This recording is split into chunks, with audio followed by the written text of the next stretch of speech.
मेरी विनती यही है राधा रानी, कृपा बरसाए रखना, कृपा बरसाए रखना,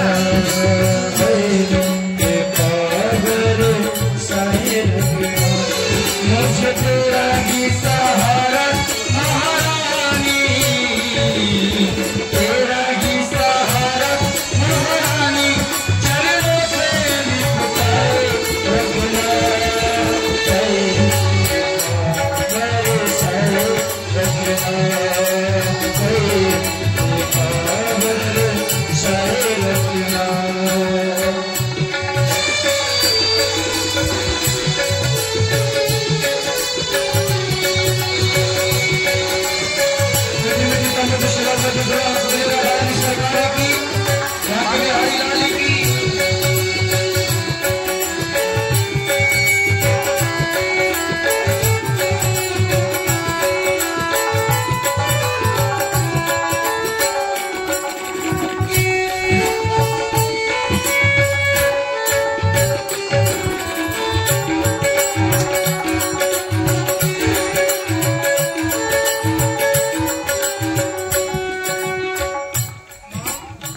मांगत मांगत मान घटे, और प्रीति घटे नीति के हर जाए।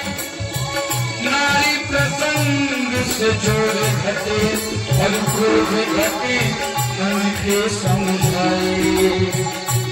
नीच की संगत बुद्धि घटे, और रोग घटे कुछ औषधि खाए।